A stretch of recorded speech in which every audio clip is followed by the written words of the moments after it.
Tonight, insha'Allah ta'ala, we are reflecting on the opening two verses in the beginning of Surah Al-Hijr that we heard in Salatul Isha, wherein Allah subhanahu wa ta'ala says, Bismillahir Rahmanir Rahim, Alif Lam Ra, Tilka Ayatul Kitabi wa Qur'anin Mubin, ربما يود الذين كفروا لو كانوا مسلمين.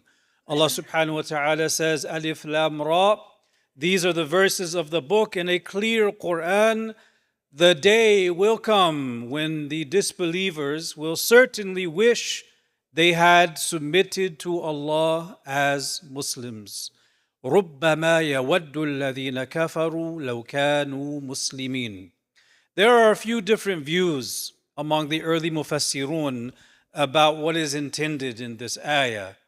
But the dominant view is that it means that Allah subhanahu wa ta'ala is telling us that this will be said when the disbelievers at the time of death have the veil lifted. As the angel of death comes to take their soul and the veil is lifted between this life and the barzakh, and they see the reality of the situation for them that is unfolding. As they see that reality, they see now with Ainul Yaqeen, the eye of certainty, that they should have been those who submitted to Allah Ta'ala as believers. Now, this verse is pointing to the immense regret that people will have once that veil is lifted and they see the true nature of things. And this also teaches us the importance of how we die. One of the realities that we all have to come to terms with, dear brothers and sisters, is the fact that the wheel is always turning, so to speak.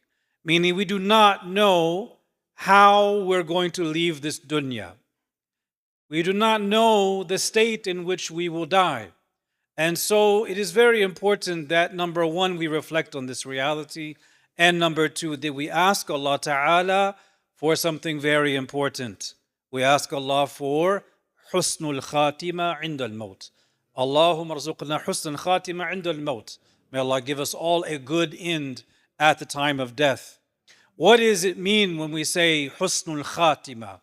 Having the good end at the time of death is defined by the ulama as the condition of the servant at the end of his or her life, when Allah Ta'ala gives them the tawfiq, the enabling grace and ability to be upright, to do righteous works, to repent, and be in a state that is pleasing to Allah as the soul is removed from the body. That is husnul khatima. And the opposite, of course, is su'ul khatima, having an evil end at the time of death. The Prophet ﷺ has told us that actions are determined based on what seals them, bil khawatim. So what matters is not living a life full of piety only to die in a bad state. It is how we leave this dunya. Think about it this way. A person makes wudu and they go to pray Salatul Dhuhr. They pray rak'ah number 1 and 2 and 3 and 4, and now they're in the 4th rak'ah in the jalsa, sitting and doing the tashahhud. And as they are in the middle of the tashahhud or near the end, just before they're about to say Assalamu alaikum wa rahmatullah, they break their wudu. Does the salat count or not? It doesn't count, batila. Because they can't say, well, I prayed 4 rak'ahs, I read Fatiha and another surah in each rak'ah, I did everything, I basically got it. It's not true. Because what matters is not everything before, what matters is the entire thing, but particularly the way you end it.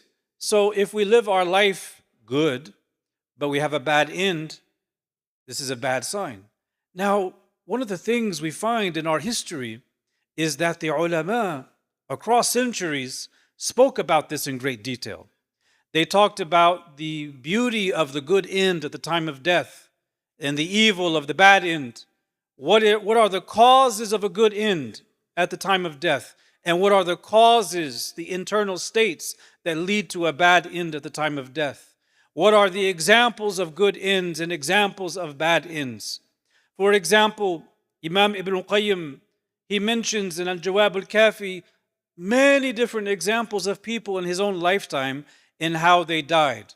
And we start with the bad before we mention the good, as Sayyidina Hudayfa would ask the Prophet ﷺ about the evil for fear of falling into it. We mentioned the bad first and then the good. He mentions there were people in his time who, when they were on their deathbed, it was said to them by their family, "Say la ilaha illallah." And one of them said, "What use is that to me? I haven't prayed a single salat in how many years?" They can't say it. Another person in his time who was a seller of cloth, a merchant, was told, "Say la ilaha illallah." And all this person could say is, 2 for 1. I got a good deal. This is a good quality cloth. It's better than that. 2 for 1. Come on, grab the deal. You can't miss it. That's all he could say. He could only say what he was always saying in his lifetime. And this is not just stories in the past. You have a contemporary author from the 80s and 90s, Abdul al-Qasim. He wrote these books and he interviewed different police officers who worked as, I guess, what they would call their version of highway patrol in Saudi Arabia. Those who were in between the cities patrolling the highways. And he interviewed them and asked them about their experiences with people in horrible accidents. And he collected these stories in small books. And so one of the police officers says he showed up to a horrible accident somewhere outside of a small town. And there was no way they would have enough time to get to a hospital. And he saw that this person was in a horrible wreck and he's bleeding out. And so he decides the wise thing to do is the talqeen, tell this person in their last moment, say la ilaha illallah. So this police officer kneels down before this individual who's bloodied and bleeding out, telling him to say la ilaha illallah. But all he can do is sing what was back then one of the top 20 Michael Jackson songs. And he died singing Michael Jackson. And the same police officer says, on another occasion, he came to an accident, a very horrible accident. Same situation. This person is really bruised and battered and bleeding out. He's not going to make it. So he gives him the talqeen, say la ilaha illallah. And before he was even able to finish telling him what to say, he was already saying it multiple times. And then he went between la ilaha illallah and reciting Quran and la ilaha illallah. And Allah took his soul like that. The police officer was shocked. Who is this person? And after they processed the body and saw to the janazah, he found out who this person was. What was he doing there? This was in between small towns. He found out that he actually lived in a big city. But on the weekends, twice a month, he would load up his car with toys and candy and goods, and he would take them to orphan kids and poor kids in these villages, and he would also teach Quran in those villages on the weekend. That's how he lived his life, and that's how Allah took him. So what matters is not those moments of energy and piety, once and twice and 3 times here and there. What matters are the patterns that endure to the very end, till we leave this world. How do we attain that? That's a much longer conversation. But ultimately, the way we live is the way we die, particularly when the way we live outwardly is a reflection of what's inward. The husn khatima is when the inward and the outward are corresponding. There's congruence, there's mutabaqah between them. If we live the way that we should live and we pursue the path of Allah and continue to ask Allah for husn khatima, Allah is Kareem. So we ask Allah Ta'ala to give us husn khatima عند الموت and to steer us from all of the means to su'al khatima عند الموت. Ameen. Walhamdulillahi Rabbil Alameen.